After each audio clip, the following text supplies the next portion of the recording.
چہرے کے جلوے کو ہی میں جھلک نہ پایا۔ جسے دیکھیں مذہب عیسائی کو چھوڑ کر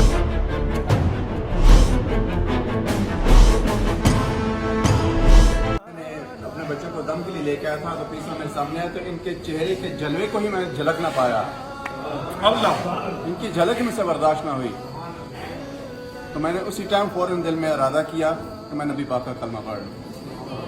اور یہ ان کا شناختی کارڈ ہے۔ اور آپ اسے دیکھیں، آج پہلی مرتبہ آپ تو ویسے تو دیکھتے ہیں کہ یہ بیمار ہے، فلانے علاقے کا ہے، بیماری کے لیے آیا تھا، ٹھیک ہوا تھا، وہ اپنا پتہ اپنی جگہ بتاتا ہے، لیکن اس وقت یہ وہ انسان ہے کہ جو سپہ سالار عقیدہ ختم نبوت کے ہاتھ میں کلمہ پڑھنے کے بعد گناہوں سے یہ پوری فیملی، ایک یہ ہے، ان کا نام آصف ندیم اور ان کے بیٹے کا نام رحیل ہے، ان کی یہ گھر والی ہے، یہ تینوں لوگ الحمدللہ ثم الحمدللہ مذہب عیسائی کو چھوڑ کر مذہب محمدیہ کو قبول کرنے لگے ہیں۔ اور میں یہ سمجھتا ہوں کہ انشاءاللہ وہ وقت دور نہیں ہے کہ جس طرح سپہ سالار عقیدہ ختم نبوت کا تحفظ کرنے والے عظیم ولی کامل، اور میں یوں کہوں گا کہ ولی ابن ولی، آپ چونکہ میرے آقا علیہ الصلوۃ والسلام کے وہ صحابہ بھی اپنے مزارات میں خوش ہوں گے کہ جن صحابہ نے اس کلمے کے لیے اپنی جانوں کے ٹکڑے کروائے، اس کلمہ پڑھانے کے لیے ان کے اپنے بچوں کو قربان کیا، اس کلمہ پڑھانے کے لیے دن اور رات اپنے گھروں کو۔ آج میں یہ سمجھتا ہوں کہ امام علی مقام امام حسین کی روح مبارک بھی خوش ہوئی کہ اس لیے کہ نیزی کے نوک پہ چڑھنے کا مقصد یہ تھا میرے آقا کا کلمہ عام ہو جائے۔ آج الحمدللہ سینکڑوں لوگ اس وقت استانہ الیقل و سجدہ کے اس حال کے اندر، اور یہاں نیچے گراؤنڈ میں پوری دنیا کھڑی ہے۔ تو دوستان گرامی، آج دیکھیے کہ سرکار کے ہاتھ میں یہ عیسائی مذہب کو چھوڑ کر کلمہ طیبہ پڑھنے لگے۔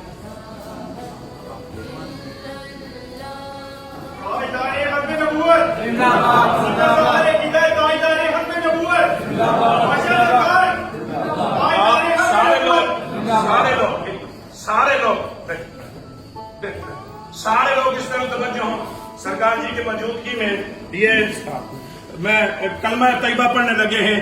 لا الہ الا اللہ محمد رسول اللہ اشہد اللہ الہ الا اللہ وحدہ لا شریک لہ واشہد ان محمدا عبدہ ورسولہ۔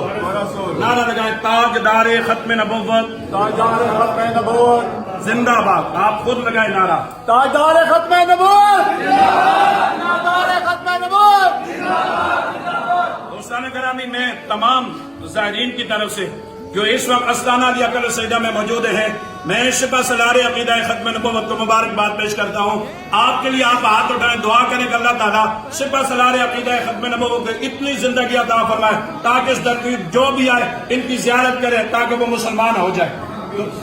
آپ تمام آواز سے میری التماس گزارش ہے کہ صرف سرکار جی جسمانی علاج نہیں کرتے بلکہ روح کا بھی علاج کرتے ہیں۔ اللہ تعالیٰ آپ کے ہاتھ پہ جتنے لوگ بھی مسلمان ہیں، اللہ تعالیٰ ان کو عقیدہ ختم نبوت میں جینا اور مرنا نصیب فرمائے۔ سرکار کی انشاءاللہ ایک دو باتیں کریں گے، اس پہ آپ عمل کریں تاکہ اس عمل کو جاری اور ساری رکھیں۔ ماشاءاللہ جو ہمارا دین ہے، دین مصطفیٰ کریم، وہ سارا محبت سے پھیلا ہے، اور محبت میں جو چیز ہوتی ہے، دیکھیں یہ آئے ہیں یہاں سے اتنے دور سے سفر کر کے آئے ہیں، آپ بالکل خوشی سے محبت سے، کسی کا کوئی دباؤ نہیں ہے، میرے پہ کوئی زور نہیں، کسی کا کوئی زبردستی نہیں ہے، زبردستی نہیں، اپنی رضامندی سے، اپنی رضامندی سے۔ بات یہ ہے کہ ایمان والا ایمان میں یہ داخل ہو گئے ہیں۔ بس یہ سب سے بڑی بات یہ ہے کہ زندگی کے دو ہی مشن ہیں، ایک تاجدار ختم نبوت کی بات کرنا اور دوسرا مخلوق خدا کی خدمت کرنا۔ اور جو تاجدار ختم نبوت کی بات کرتا ہے وہ حضور کے امتیوں سے محبت کرتا ہے۔ بس یہی میرا پیغام ہے، دنیا بھر میں، پوری دنیا میں یہی پیغام ہے کہ حضور کے دین جو ہے وہ سارا محبت کا بھرا ہوا ہے۔ اللہ تعالیٰ انہی محبتوں میں تمام امت مسلمہ پر جہاں کوئی پریشان حال ہے، کسی مصیبت کسی دکھ میں ہے، اللہ تعالیٰ اس پہ کرم اور مہربانی فرمائے۔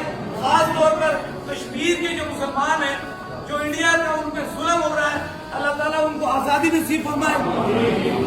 اور جو جہاں، اور بہت بڑی بات ہے کیونکہ حج کا دن تھا اور بڑا برکت والا دن تھا. اللہ تعالیٰ آج کے ہی دن میں اور جو مسلمانوں سے ہٹے ہوئے ہیں کلمہ توحید سے پیچھے ہٹے ہوئے ہیں اللہ انہیں بھی کلمہ پڑھنے کی توفیق عطا فرمائے.